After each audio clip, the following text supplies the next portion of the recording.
Panorama Laboral MX presenta Criterios que cambian el juego, con Osiel Guerrero. ¿Qué tal? Bienvenidos a Criterios que cambian el juego, una edición de Panorama Laboral MX en donde de manera semanal revisamos y analizamos las últimas sentencias, criterios, resoluciones judiciales que de alguna u otra manera causan un impacto en las empresas, desde una visión de prevención laboral con la idea de que las áreas de recursos humanos, relaciones laborales, legal, compliance, administración, puedan tomar acciones y prevenir algún conflicto posterior. Así que aprovecho para invitarlos a que se suscriban al canal en YouTube, así como a las plataformas de podcast en donde nos pueden ver y escuchar cada semana y estar al pendiente de los capítulos que estamos compartiendo semana con semana. Asimismo, les agradezco también a las personas que nos han contactado, ya sea por algunas de las redes sociales en las que compartimos también este contenido, y quienes nos han enviado correos electrónicos, también les agradezco. Les recuerdo, mi correo es osiel.guerrero@vegaguerrero.com. He recibido incluso en los últimos días algunas sentencias de algunos tribunales que me parecen interesantes. Precisamente creo que se está logrando este objetivo de generar un diálogo y de poder conocer y darle visibilidad a estas resoluciones que, como digo, tienen algún impacto dentro de las empresas. ¿Y qué es lo que se busca en estas cápsulas, en estos videos? Visibilizar aquellas que de alguna u otra manera desarrollan argumentos, análisis, pues dignos de analizar, ya sea porque se trate de un tema novedoso o porque, como decíamos al inicio, se trate de un tema que pueda llegar a afectar a las empresas y que entonces cómo las empresas pueden prevenir este tipo de situaciones, cuidándose para el caso en que lleguen a tener un juicio similar. Y bueno, pues estas recomendaciones, insisto, buscan generar este ánimo también del cumplimiento. Ya lo hemos mencionado aquí en otras ocasiones, lo que se busca es que las empresas estén dentro del cumplimiento, pero que puedan argumentar dentro de los tribunales y obtener resoluciones favorables cuando así se considere o se amerite. Hoy les voy a platicar de una resolución que dicta un segundo tribunal colegiado en materia de trabajo del Sexto Circuito, con sede en Puebla. Es un amparo directo 574/2024 que se relaciona con un amparo directo 575/2024. Esta resolución tiene su base en una sentencia de un segundo Tribunal Laboral Federal de Asuntos Individuales, precisamente en el estado de Puebla, y quien propone el texto de esta resolución, el magistrado ponente de este tribunal colegiado, es el licenciado Salvador Morales Moreno, quien es secretario del tribunal en funciones de magistrado de circuito, y quienes integran además este colegiado es el magistrado presidente Octavio Chávez López y la magistrada María Teresa Aguilar Lombard, también secretaria de tribunal en funciones de magistrada de circuito. Esta es una resolución que se vota de manera unánime. Los tres magistrados están de acuerdo con esta resolución y les cuento en resumen de qué se trata y luego entramos al detalle. En resumen, se trata de un caso en donde el Tribunal Laboral, al analizar todas las constancias que obran dentro del expediente laboral, esto es un expediente que nace de un supuesto despido injustificado en donde la trabajadora de una institución bancaria, financiera, reclama el despido injustificado de sus labores. La empresa niega que esto haya ocurrido de esta manera. Sin embargo, la parte importante y la parte diferente dentro de este juicio es que durante el desarrollo del mismo se ventilaron algunas cuestiones que hicieron ver que la empresa estaba incurriendo en ciertas violaciones a las disposiciones en materia de subcontratación laboral. Y aquí hago un breve paréntesis solo para recordar que en el año 2021 en México hubo una reforma de subcontratación laboral muy importante, la cual prohibía la subcontratación laboral, la subcontratación conocida como el outsourcing, la subcontratación de personal, entendiéndose esta cuando una empresa contrataba a otra empresa para que le brindara el servicio de nómina prácticamente. Es decir, yo como empresa voy y contrato a otra empresa para que ella sea quien tenga toda la relación y la responsabilidad de mis empleados. Esto quedó prohibido en el 2021 y en cambio lo que se permitió con esta reforma es la contratación de servicios especializados. ¿Qué es esto? Que las empresas sí pueden contratar ciertos servicios a través de otras empresas, pero tienen que cumplirse ciertos requisitos. Entre ellos, el más importante es que contrates un servicio que no sea parte de los servicios que tu empresa desarrolla o de las actividades que tu empresa desarrolla. Conocido esto como la actividad económica preponderante, o señala esta reforma, o el objeto social. Entonces, ¿qué era lo que nos obligaba esta reforma?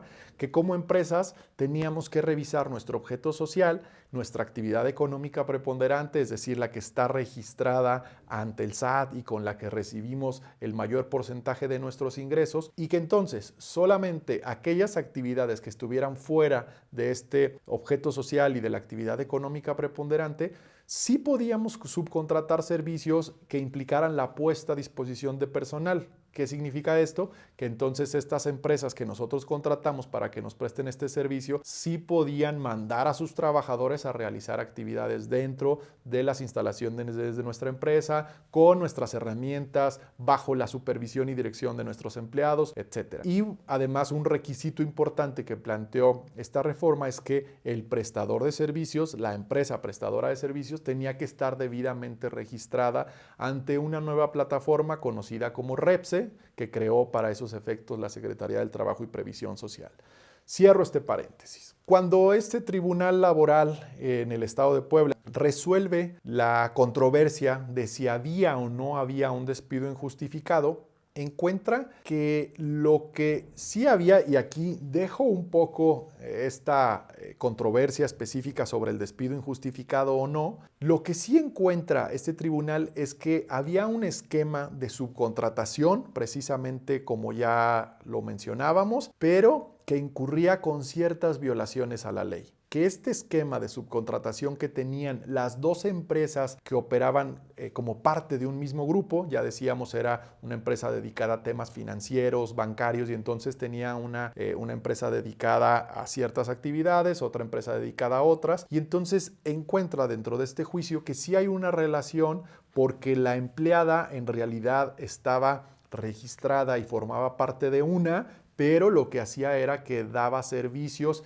y le brindaba beneficios a la otra. Entonces, lo que el Tribunal Laboral empieza a analizar es, oye, bueno, vamos a ver, estoy aquí frente a un esquema de subcontratación. Dice el Tribunal Laboral, tengo que verificar que se cumpla lo que se dispone en la Ley Federal del Trabajo, así como en las demás leyes relacionadas, para vigilar que no exista la figura de outsourcing, que fue la que se prohibió con esta reforma de subcontratación del año 2021, o incluso la figura de insourcing. Y que si existe algo relacionado con esto, pues tenga los requisitos que establece la ley. Y entonces me parece este análisis que realiza este Tribunal Federal interesante, porque incluso pone ciertos requisitos que va verificando cada uno de ellos. Dice, la empresa prestadora de servicios tiene que estar registrada ante el REPSE de la Secretaría del Trabajo y Previsión Social. Y verifica y dice, pues sí está registrada, pero parece que los servicios con los que se registró no son en los que se basaba esta relación entre las dos empresas. Entonces dice ahí un primer incumplimiento. Segundo incumplimiento que detecta la autoridad laboral es que en términos de la Ley Federal del Trabajo, esta relación de servicios especializados debe estar por escrito en un contrato de prestación de servicios especializados, el cual no existía, nunca fue ofrecido como prueba dentro de este juicio. Y entonces el Tribunal Laboral Federal dice, aquí hay otro requisito que no se cumple para determinar la correcta prestación de servicios especializados. Y finalmente analiza un tercer requisito precisamente para determinar si los servicios eran especializados o no.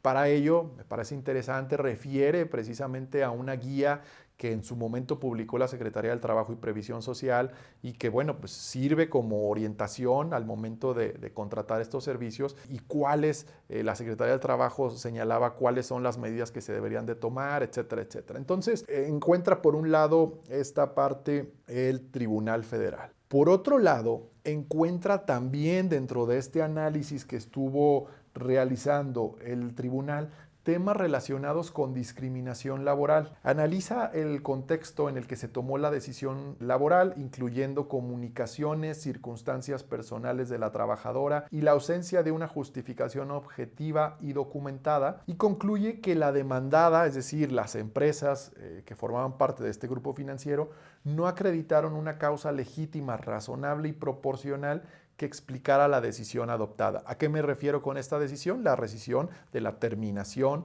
de la relación laboral. Y a partir de esta falta de justificación, el tribunal estimó que la conducta patronal se encontraba vinculada a un trato diferenciado, injustificado, al que calificó como discriminatorio. Entonces, ¿qué es lo que tenemos hasta el momento? Un tribunal laboral federal resolviendo un juicio de despido injustificado, pero detectando dos importantes violaciones a las leyes laborales, una en materia de subcontratación, otra en materia de discriminación. Y entonces viene la sentencia que dicta este tribunal y el tribunal considera que sí hubo un despido injustificado, así que condena a la empresa al pago de una indemnización constitucional, al pago de salarios caídos, al pago de diversas prestaciones, pero en la parte interesante, medular para efectos de este análisis y este capítulo que estamos revisando el día de hoy, dicta una sentencia en donde impone una multa económica al grupo de empresas, a la empresa en particular, al demandado, por un monto razonable, y hace todo un análisis que me parece apropiado, y después diré por qué me parece apropiado, en qué sentido, pero me parece que hace un análisis en donde valora la capacidad económica de la empresa, valora los posibles actos que hubiera cometido previamente, etcétera, etcétera. Analiza, me parece, ampliamente este tema y considera que basado en los límites que tiene la Ley Federal del Trabajo para establecer multas económicas que pueden ser de hasta 50,000 UMAS, que el Tribunal Laboral Federal determina es que se debe imponer una multa de 14,000 UMAS por las conductas que realizó el empleador, ya decíamos, relacionadas con temas de una subcontratación indebida y actos de discriminación. Estas 14,000 UMAS representan un aproximado de 1,5 millones de pesos, y lo que hace la empresa, desde luego, presenta un amparo directo ante este tribunal colegiado que ya mencionábamos, este segundo tribunal colegiado en materia de trabajo del Sexto Circuito con sede en Puebla, en donde expone varios agravios, entre ellos, y otra vez volviendo a nuestro tema, señala que el Tribunal Laboral Federal no es competente para imponer multas relacionadas con posibles violaciones a la Ley Federal del Trabajo. Incluso, como parte interesante o secundaria sobre lo que ocurre en este juicio, es que las partes llegan a un acuerdo cuando se dicta la sentencia. Posteriormente, la parte demandada y la parte actora, la trabajadora y la empresa, llegan a un acuerdo económico y van y celebran un convenio ante el tribunal. Este convenio se redacta de tal manera que establece que las partes solamente acuerdan lo referente al pago de las indemnizaciones, prestaciones condenadas, etcétera, pero que dejan fuera de este convenio lo relacionado con el tema de las multas que había impuesto el Tribunal Federal. Esto me parece interesante y una técnica jurídica apropiada. Me parece que esto, lo que probablemente ocurrió fue que cuando las partes fueron a tratar de denunciar el convenio ante el Tribunal Federal, probablemente el Tribunal Federal les hizo saber esta situación, que no era posible convenir sobre las multas, ya que estas multas son dictadas de manera unilateral por el tribunal y que entonces no podían convenir el dejar, digamos, sin efectos las multas que ahí se establecían. Entonces se deja fuera el convenio.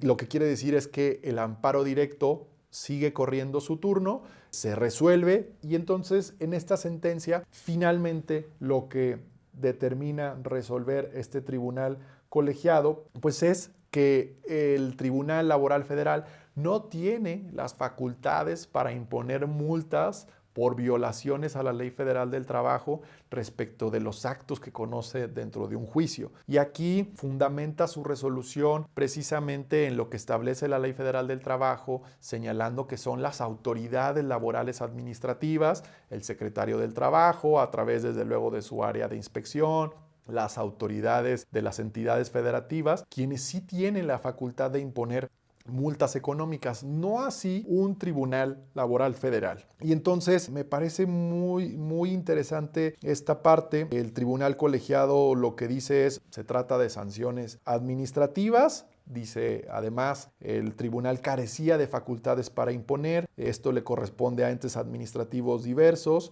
y debe de ser a través del procedimiento que establece el Reglamento General de Inspección del Trabajo y aplicación de sanciones. Finalmente señala que cuando haya presunción de actos irregulares, las autoridades del trabajo, los tribunales, de manera inmediata deberán hacerlo del conocimiento de las autoridades competentes. Y el colegiado incluso subraya esta parte de que es una obligación, sí, del Tribunal Laboral Federal hacer del conocimiento de la autoridad competente, pero que no debe tomarse las atribuciones que no le corresponden. Entonces, pues bueno, esta sentencia, como les digo, me parece interesante que la conozcamos porque, como sabemos, estamos bajo un nuevo sistema de justicia de manera general en todo el país, basado en la reforma judicial, pero además estamos inmersos en un nuevo sistema de justicia laboral en donde bajo ciertos principios los tribunales están tomando resoluciones y están imponiendo ciertas sanciones a los empleadores que en ocasiones como en esta, ya vimos, ni siquiera corresponde y no están facultados para ello. Entonces la recomendación que yo haría en este capítulo va en dos vertientes.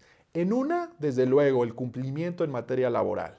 Ya decíamos, este es probablemente el principal propósito, apoyar, asesorar, orientar a los empleadores en el debido cumplimiento de la legislación. Y entonces este cumplimiento, ¿a dónde quisiera enfocarlo el día de hoy? Al tema de subcontratación laboral. Ya vimos que las autoridades, y aquí regreso al momento en el que decía que me parece que el Tribunal Laboral hace un buen razonamiento de cómo impone la sanción. Sin embargo, digo, lo hace bien, pero este buen análisis que realiza deberían de hacerlo las autoridades administrativas, es decir, la Inspección del Trabajo, la Secretaría del Trabajo Federal, las Secretarías del Trabajo estatales cuando vienen y nos realizan inspecciones. Entonces, sí, definitivamente una de las recomendaciones iniciales es verifiquemos nuestros esquemas de subcontratación porque además de lo que estamos viendo el día de hoy, se vienen un número importante de inspecciones de la Secretaría del Trabajo, en particular en temas de subcontratación. Y entonces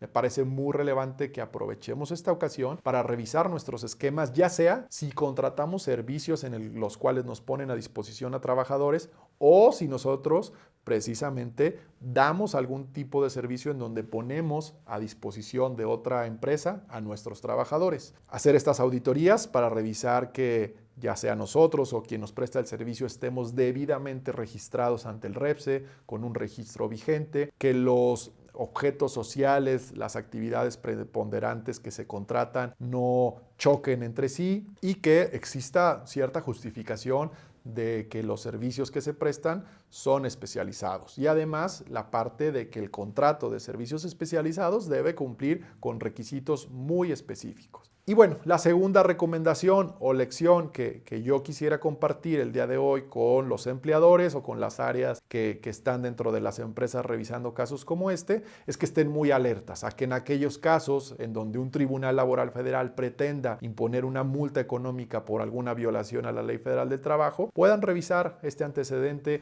este análisis que me parece muy atinado, realiza este tribunal colegiado en el estado de Puebla y que entonces hagamos valer estos argumentos de que tú, Tribunal Laboral Federal, no eres competente para imponer sanciones administrativas por violaciones a la Ley Federal del Trabajo.